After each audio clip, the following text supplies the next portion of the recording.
Welcome to the Brew Crew Review Podcast, the show by fans for fans of your Milwaukee Brewers.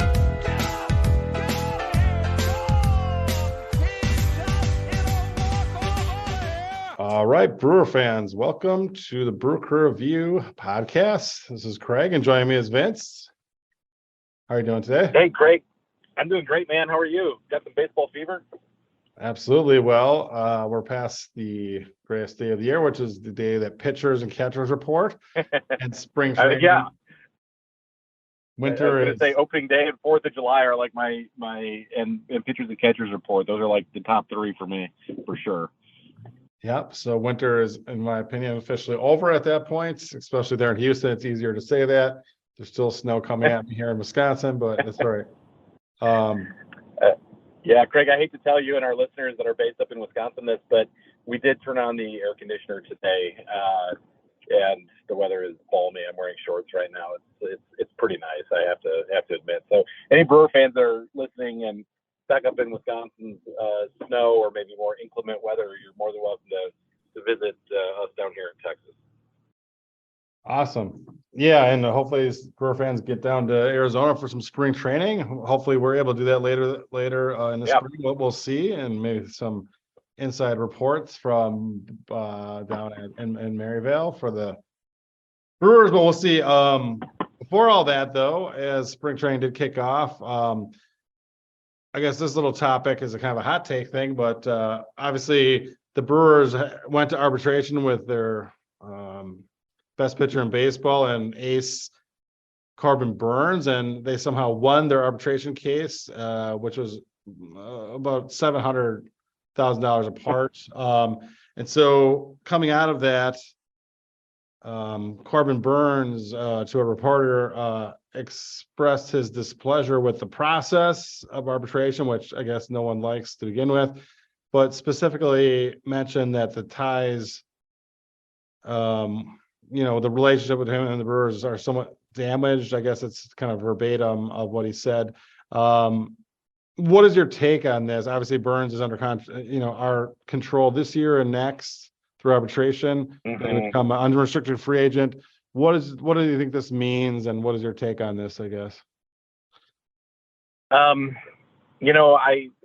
tried to take a couple days since this has happened to kind of reflect on this and see if maybe my initial knee-jerk reaction was off. And unfortunately, I don't think it is. It seems as though the Brewers made an incredibly poor decision to take him to arbitration, I guess, not because of the money. I understand that that's part of the business of baseball, but my real problem with this is the way that at least Corbin framed what the Brewers said within the arbitration hearing itself. And I understand that, some of that may be sour grapes, and I'm certainly not just knee-jerk against what the club has to do in these arbitration hearings. But in this case, it seems like they really made a point of attacking Corbin on a level that I am personally uncomfortable with as a fan, and blaming him for essentially not making the playoffs was the quote that Corbin mentioned to some of our media colleagues on the ground there in Arizona. And I am very uncomfortable with that. And clearly, I don't know that it was terribly likely that Corbin Burns was ever going to re-sign here in Milwaukee. He's one of the top premier pitching talents in baseball. But I will say this: I think that the odds of him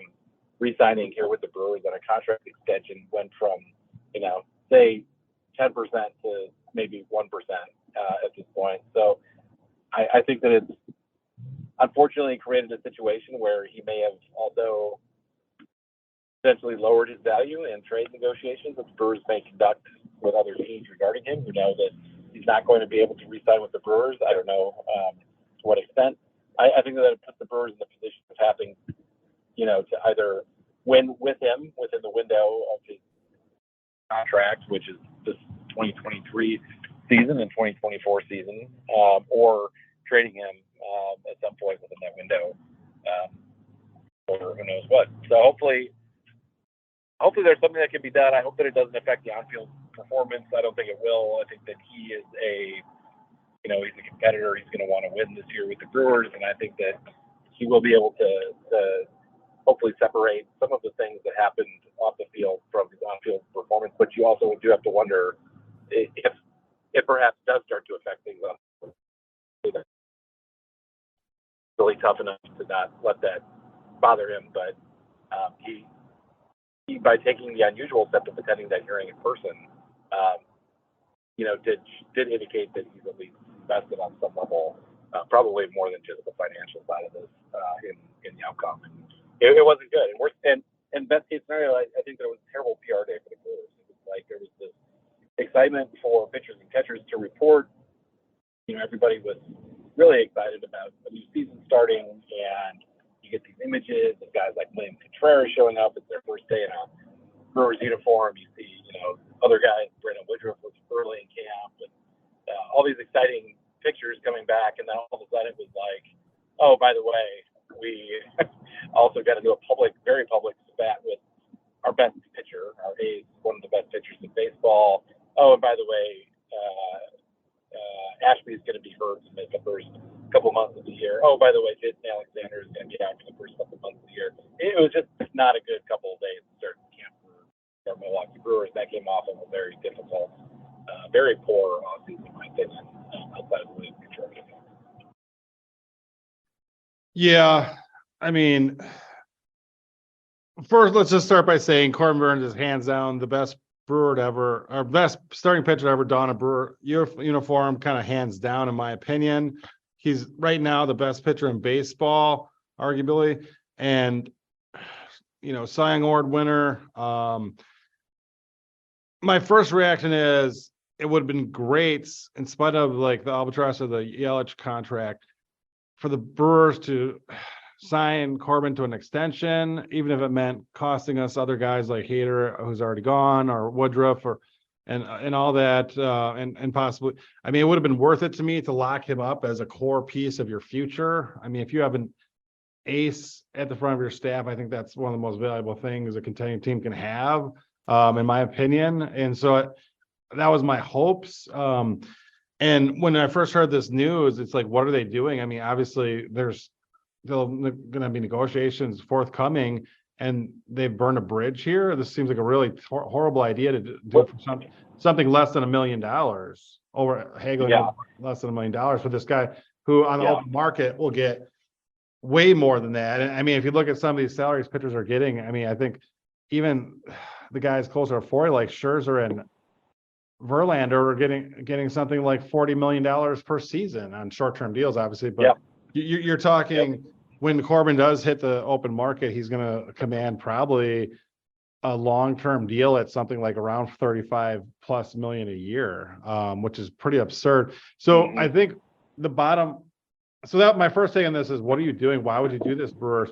But after having it settle in a little bit, my take on understanding it, and again, this is pure speculation, was that this signals to me that the Brewers and Corbin Burnes have already sat down at negotiating and said, okay, what is it going to take to sign you long term?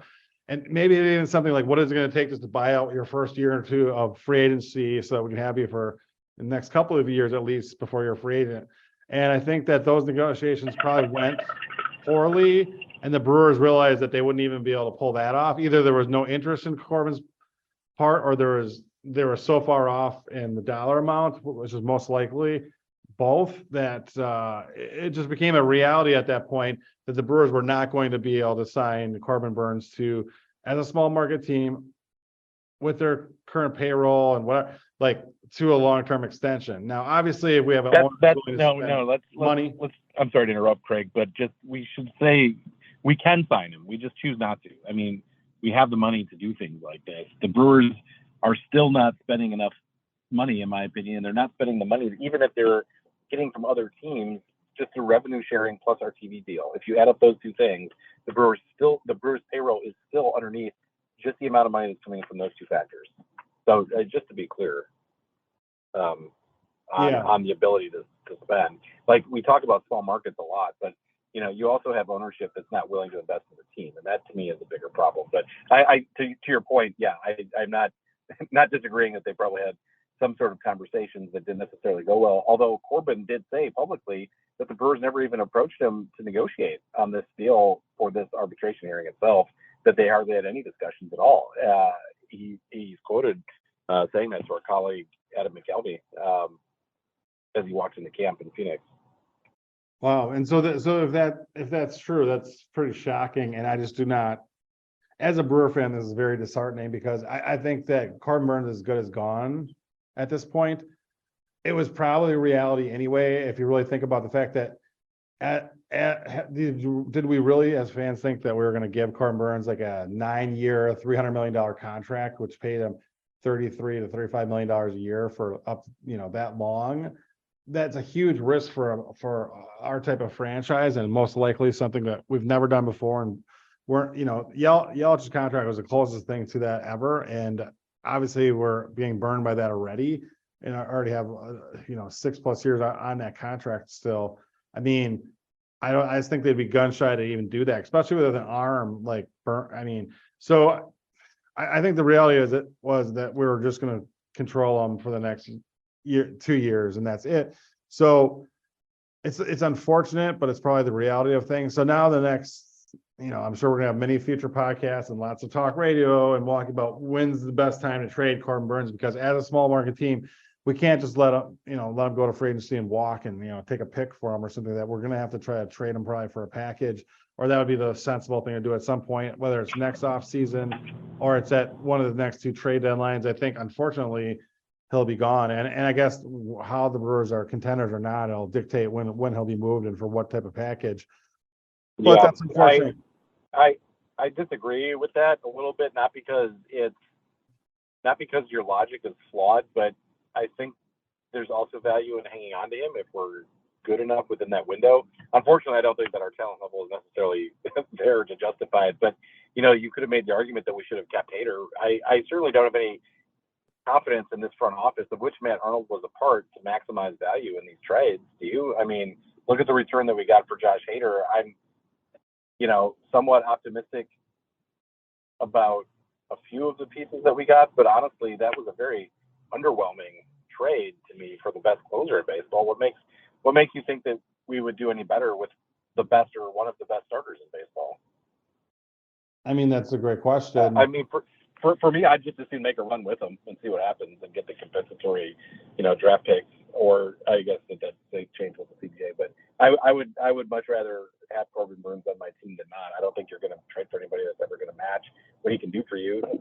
Unless we're in complete tank mode, I would still be of the mindset to add for the next season. And then if you have to rebuild, you do. And I know that goes against the competitive every year, bite at the apple strategy, but you come up with more creative ways to remain competitive after that point, but that doesn't mean that you punt on the next couple of years with Corbin Burns under contract. I mean, what are we playing for if we're not going to try to win?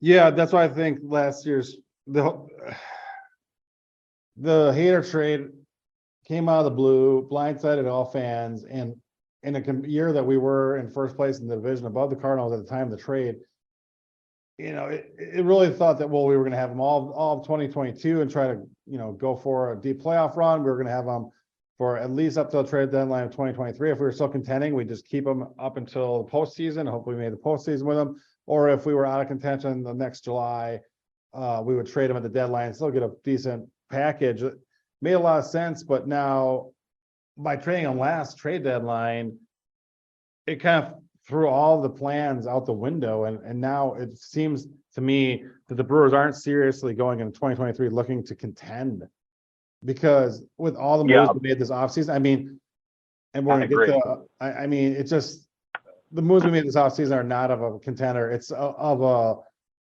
Pittsburgh Pirates level team that is just trying to fill open roster spots, not trying to bring in the best players that they can for the money that they can. And that's really sad to me. And so I guess it's just hard for me to see us contending this year and all next year with Corbin to it's even worth keeping him. So I guess we'll have to gauge that on what his value is and what we can get for him. But it's really sad to me to know that the best pitcher the Brewers have ever had is not going to be with us for more than the next 2 years maximum, and most likely less. So that's just sad. And that is sad. And I agree with your general take on our kind of piecemeal approach. It seems like at best we're kind of doing like the 90s to late 90s to late 2010 Bucks model where it was like, let's be competitive every year ish and get eliminated in the playoffs in the first round if we're lucky because we're that 8th seed. And I think that's sort of the Brewers mentality has been, hey, if we make the postseason, we're doing well and we've got a chance. And, I guess to a point that's true. You've seen other teams like the Braves and the Nationals, as we talked about before, win world championships, even in years where I don't think that they were the best team in baseball. But that being said, I don't know that model is over the course of a long period of time the best model to pursue, because I don't know that we ever have the talent to get past a certain point. And other teams in the division will catch up with us at some point. I certainly think that the Cardinals have a lot of talent going into this year. You and I were talking in our pre-production meeting about, the rest of the division. I've kind of gone back and forth whether the Brewers are, going to finish in the middle of the pack or a little higher or not. But, I think that they're still good enough this year where you could certainly justify the Brewers going out and getting some bats. And then I think that we're better than St. Louis if we just had a slightly above average offense in some ways. And it's so frustrating, as we said on another podcast, to have, probably the best top 3 rotation in Brewers history right now under contract, and probably the most depth in the starting rotation in Brewers history when you consider, guys like Eric Lauer as a 4-starter. That's pretty darn good, especially compared to Brewers history. I think he would have been an ace in many years. And that's the problem as I see it. I think that we've got this unique window and we're not doing anything about it. And it really stinks. I love William Contreras. That's a great pickup. But honestly, when your next best pickup over the offseason is Jesse Winker, I don't even know that replaces Hunter Renfroe's level of production. So it's just a very frustrating level of, in my opinion, treading water or even incompetence in the Brewers front office right now. And it's disheartening, as diehard fans. I really, really want to listen to this in October of 2023 and laugh and be proven wrong and admit very publicly that I don't do this for a living because I don't know what I'm talking about. I definitely want to be wrong about all of this stuff, and I really hope that I am. But it just seems like this offseason has just been a disaster for the Brewers from both an on-field baseball perspective and a off-field PR nightmare. So. Yeah, it's, and I keep using the same terms every year, like dumpster diving or hitting the bargain bin, but we're literally waiting till the end. We're not being proactive. We're waiting till the end of each offseason and waiting till all the good players, all the desirable players are signing with other teams. Even like, even as an example, like someone like Will Myers is signed with a non-contending Reds team. And I mean, we couldn't even afford to that tier of free agent. We have to wait until the absolute, like, no one wants these guys type level. And that's where we're basically at with this offseason. It's really sad and pathetic, in my opinion. And we have not fixed our offense from last year at all. We're just piecemealing together a roster and hoping for the best. I mean, at this point, it's literally like, we'll just bring a bunch of guys to spring training and see if they can compete for their jobs and roster spots, which sometimes good can come out of that. But I mean, seriously, look at the overall talent of the hitters that we're bringing into this offense, and it's just not there. I mean, the only upgrade I agree. Catcher. I mean, and that's via the trade. I mean, that's literally the only good move, in my opinion, we've made the entire offseason was that trade, which I think we hands down won that trade. But beyond that, this is all just like, just picking up a bunch of stuff, and seeing if it'll stick. It's just, so I guess that's been the Stearns approach. I mean, and for many seasons, I know that I probably sounded harsh, but there was a number of fans on our social media that, we have been talking to us about, well, the offseason's not done and we're still making our moves and all this stuff. Well, that's been being said since the week or two after the World Series ended, and I'm still waiting for that move. And going back to, this has been a very consistent thing, going back into the 2019 to 2020 offseason, the Brewers signed Avi Garcia, which he's a meh player to me. He's fine, but nothing too special. And then we replaced him with Hunter Renfroe, who was like, meh, like, I think we got a little worse. And then we replaced Hunter Renfroe with Winker, who I think is worse than Renfroe. It's like every year we just keep getting the same type of player, but just even for players I don't necessarily like a ton, it's like a slightly lesser version of that player. It's incredibly frustrating, this reactive dumpster diving approach. And it seems like the Brewers have either so many plans that they can't ever execute, or they never plan at all and they're totally reactive. I can't tell which one it is, but I know it's not leading to successful off seasons. So, and again, hopefully I'm proven wrong. Hopefully the off season, of course, is not where you win or lose all the time. So hopefully this turns into a successful season. That's I'll just leave it at that, I guess. But yeah, it's been very frustrating. You've used the term frustrating many times, and as you and most of the Brew Review other hosts know, I have a very low frustration threshold. Yeah. And so it is very frustrating to be a Brew fan. And what's really frustrating is pitchers and catchers all excited, spring gonna start, hope spring's eternal, and then immediately gets thrown a bucket of cold water by having our ace pitcher come say that birthday that we've Corbin burned the bridge with like it's sorry, yeah, I'll show myself out. But I mean no, that was good. So speak of our other hosts, where I'd like to hear Scotty and Chad's opinions. Are they on? They're so frustrated they can barely speak. A lot of them are like done with baseball and possibly life. I'm not sure. So, oh dear, it's tough. But speaking of bargain bin shopping, let's segue that to our next topic. Yeah, and that is sounds good. The Brewers have given a minor league deal, an invitation to spring training to right-handed hitting first base / DH / can't play in the field, Luke Voit. Formerly Luke Voit. Padres and Nationals and Cardinals over the last couple of years. Now again, let's try to put a positive. Let's start with trying to put a positive spin on this, because like we said, hope springs eternal. He did lead the majors in home runs during 2020, the pandemic year. So there's that. Yep.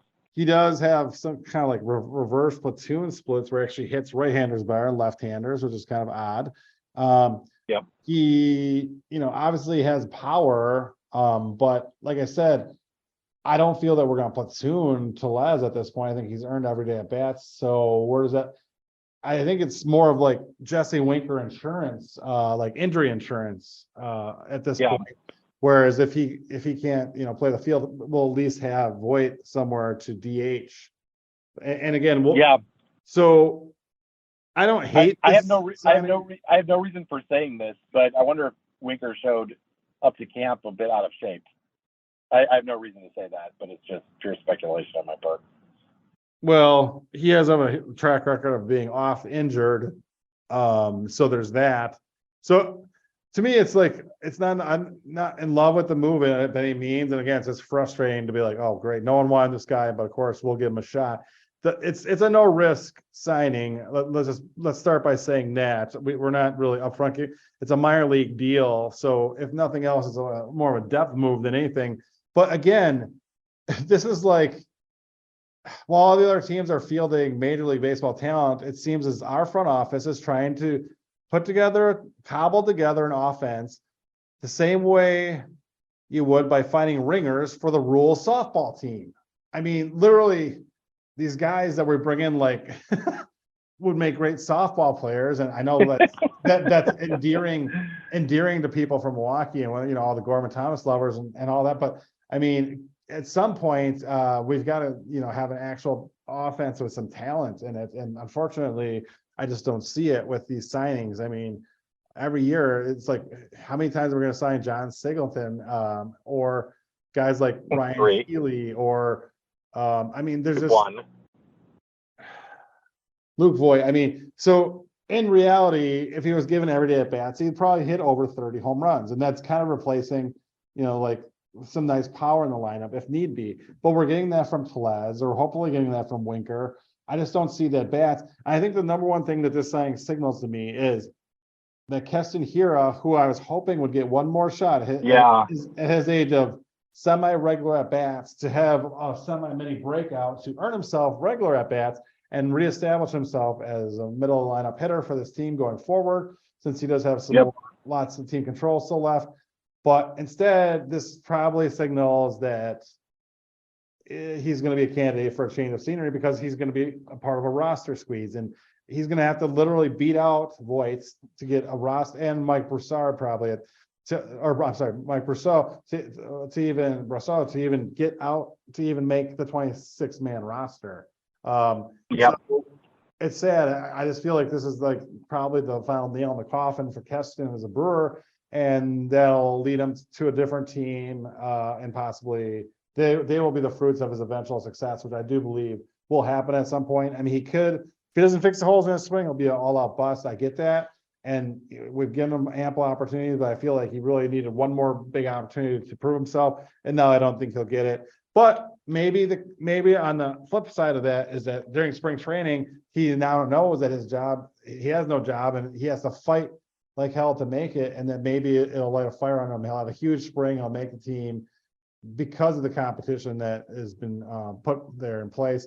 And so it could be a good thing. I mean, competition is never a bad when you're trying to earn your keep, so to speak. So Craig, that I have articulated many times on this podcast that I am a Castanera supporter. I think that he deserves one more chance. I think that, and I say that for a couple of reasons. Number one is his talent level throughout the system. His pedigree has been good. You know, he's a former #1 draft pick. He had great numbers throughout his college, minor league, high school career, going back a long ways. He had a great 2019 debut in Milwaukee, and I think then he had some life stuff that came up with his mom's battle with cancer and other things that certainly could justifiably mess with your ability to concentrate on Major League Baseball.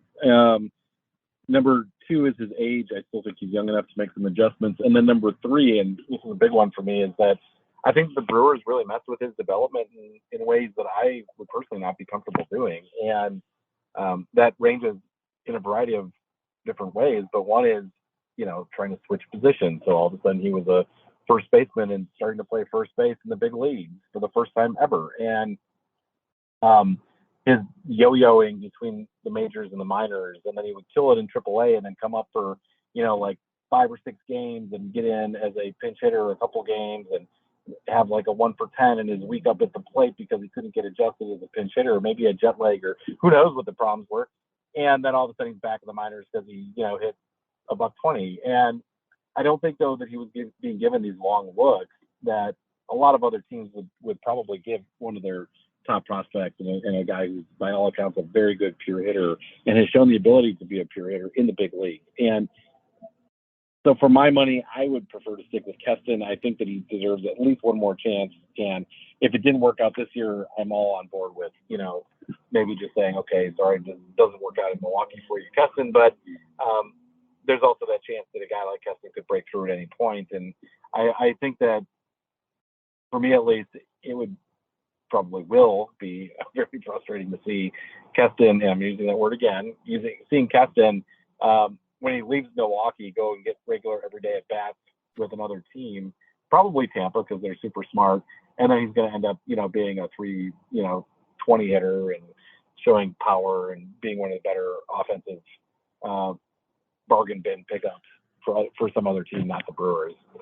Way after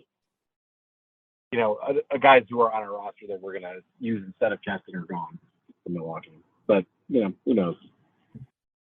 Yeah, so back to the word frustration. I mean, I just have that frustrating intuition that he'll go to, if not like a team like the Rays, a rebuilding team like the Pirates or the A's, somewhere that's got a job to give, everyday at bats to give the guy, and he'll just completely take off and hit 30 plus bombs a year and find himself right before he hits his prime, and the Brewers will just have to watch from afar. And that's what it feels like. It's just, yeah.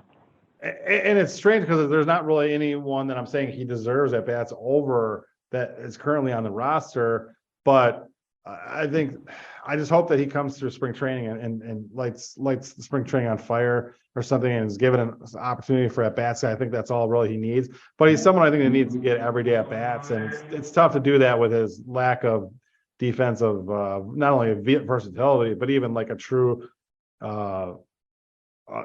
defensive home, so to speak. I mean, and that's with the DH coming to all 30 teams. I do think that Keston Hiura, outside of completely busting out altogether will find a role somewhere in the majors in the next year or two, and the Brewers will regret him not, it not happening for us. But there's only so much you can do about that. So it's unfortunate, but and again, the pandemic plays in stuff like this, where like those years of development that are lost, or it's just some of these young players. It's a very important year that they lost in the minor leagues and whatnot. And Keston, I know, went through a lot of stuff during that time frame, and he really seemed like a promising middle order hitter that this franchise desperately needed, and he's just not. And you couple that with Yelich and where he's at, and it's just a frustrating offensive I guess situation for the Brewers right now and going forward.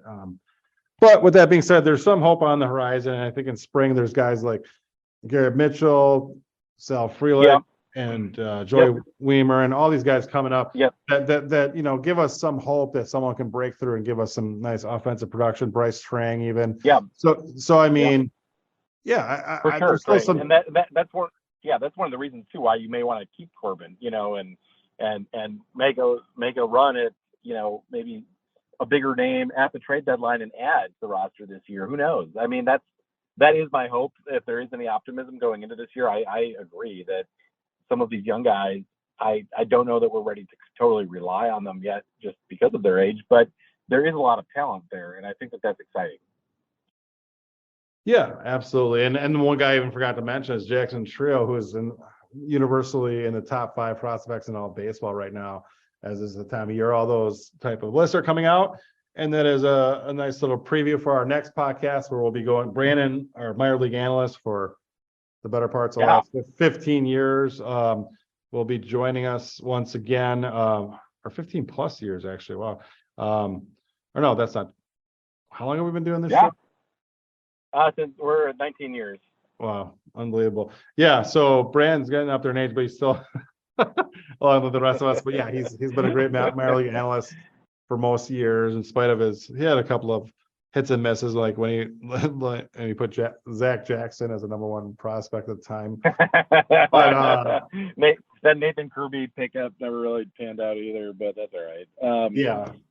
Can't all be Craig, I do have a note here from Scott's intern saying that we do have a question from one of our listeners.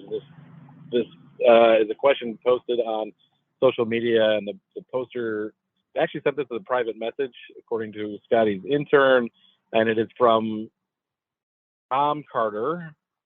Is Tom C or Tom T Carter or Tom C? Tom Carter. And he said, have you actually heard of the Brewers front office doing any having any active conversations regarding trade still during spring training? Do you think that there could be the possibility that the Brewers are not done and that they are considering trading for actual talent instead of selling off players? Sincerely yours, Tom Carter. Please do not say my name on the air. All right. Well, TC, I appreciate the question, Tom. Well, like I said, we mentioned a couple of podcasts ago that really, with the signing of Miley, and it seemed like we had a really nice deep rotation, that maybe it was in the works that we could flip someone like Eric Lauer, who's really come into his own, for maybe a nice middle of the order or bat, or a young bat or something. But since that time, it's been also revealed that Aaron Ashby will not be ready, probably at the very least, to pitch until the middle of May. So I don't think that we currently have the starting rotation depth to get rid of Lauer. Obviously, we could use guys to get by, but I don't know if we want to go into the Jason Alexander. Actually, Jason Alexander is injured too. But you know what I mean? Like just dipping into, having a bunch of stars of Ethan Small or something like that. But so unfortunately, TC, I don't see, there's usually not too many big trades happening. It's more of like roster crunch type trades that happen at this time of year, but you never know. So we shall see. I should also mention the Brewers also gave a non-roster invite to center fielder Taylor Naquin, formerly of the Indians and the Mets. So there's that. Again, a little bit more depth for our outfield. And again, I know that there were some thoughts that Tyrone Taylor was going to get a lot of playing time in one of the outfield corners, or even in center field. But if Voit makes a team, I think a lot of at bats were earmarked for Winker at DH. Perhaps he'll just play more in the outfield. And then Voit will get more at bats at DH if he doesn't make the team. I'd really like to see Hira or Voit get a lot of at bats if either of them make the team at DH, and maybe Winker hopefully is healthy enough to play in the field some. And there's some other options. Even Brian Anderson, another one of our signings, could play some corner outfield, and so. We'll see. I think that we're going to give some young guys some opportunities, and hopefully Keston Hira is still one of those guys we consider someone who deserves some opportunities and some at bats. And we'll see how the spring shakes out. I think it'll be a more interesting spring than we've had in quite a few years. It feels like the last couple of seasons going into the spring training, we really had a lot of our rotation and our starters kind of locked down. There weren't that many battles going on. This really feels like a free for all for a lot of open spots and for at bats and roster spots on teams. So that can only be an exciting and possibly a good thing to see if someone emerges or which players emerge to actually make the roster. So it's still exciting time of year going into spring training. So thanks again for tuning in, all of our Brewer fans and Brew Crew Review listeners. Thanks again. Yeah, let me just sorry, Craig, to interrupt again, but I just wanted to throw out our email address and contact info one more time. Any more questions like Tom's today, feel free to contact us at Brew Crew Review podcast with an S at gmail.com. We still hope to have a couple guests on some of our future episodes as well. Should have some news about that soon, and along with Brandon's upcoming minor league analysis show. And you can also follow us on Twitter, as always, Brew Crew Review 1 on Twitter. We do like to interact with fans on there. In fact, we had a lot of interaction this week, Craig. I don't know if Scotty's interns got you the reports, but we had several tweets that got a lot of traction. In fact, let me just pull up some numbers really quick as we're signing off here. But first of all, we're over 2,200 followers right now, which is great. We've picked up, I think, 400 some new followers in the last couple of weeks. So that's exciting. So thank you for all of our newest followers. And we do have some accolades to Scott's Vegas interns that they're really coming through with, pumping up our social media numbers. And I'm just going to be honest, I do very little of that.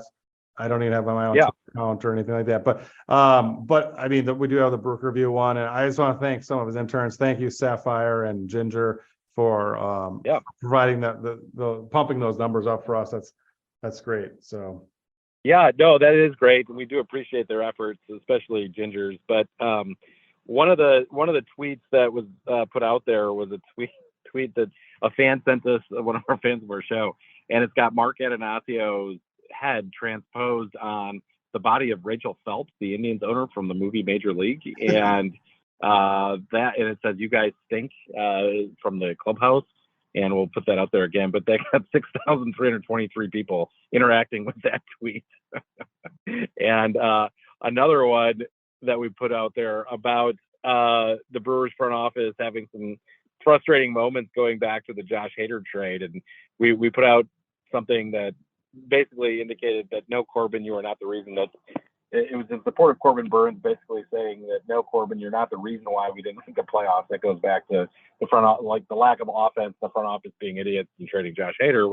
Well, in first place, that tweet got 325 likes, which is great. 24 people commenting, 35 retweets, and 16,900 people interacting with the tweet in some way, shape, or form.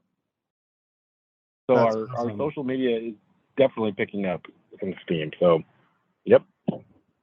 So yeah, thanks again to Anastasia and to Cherry, and all of Scott's interns this month have really stepped up. It seems like they have a lot of free time during the day. So I mean, yeah, we really appreciate that social media presence and those and everything. Yeah. If only they could dog sit. So again, Brew Crew Review. Again, their next assignment is going to be a tough one, but that's to get Scott Bartell to love the Milwaukee Brewers again, and I know that they can have influence over him. So I'm really counting on Scott's interns to come through for us and all of our fans and listeners, definitely. So, all right, well, all right. Hope springs eternal in spite of all this, and so stay classy, Maryvale, and go Brewers. Go Brewers, guys. Let's have a good season.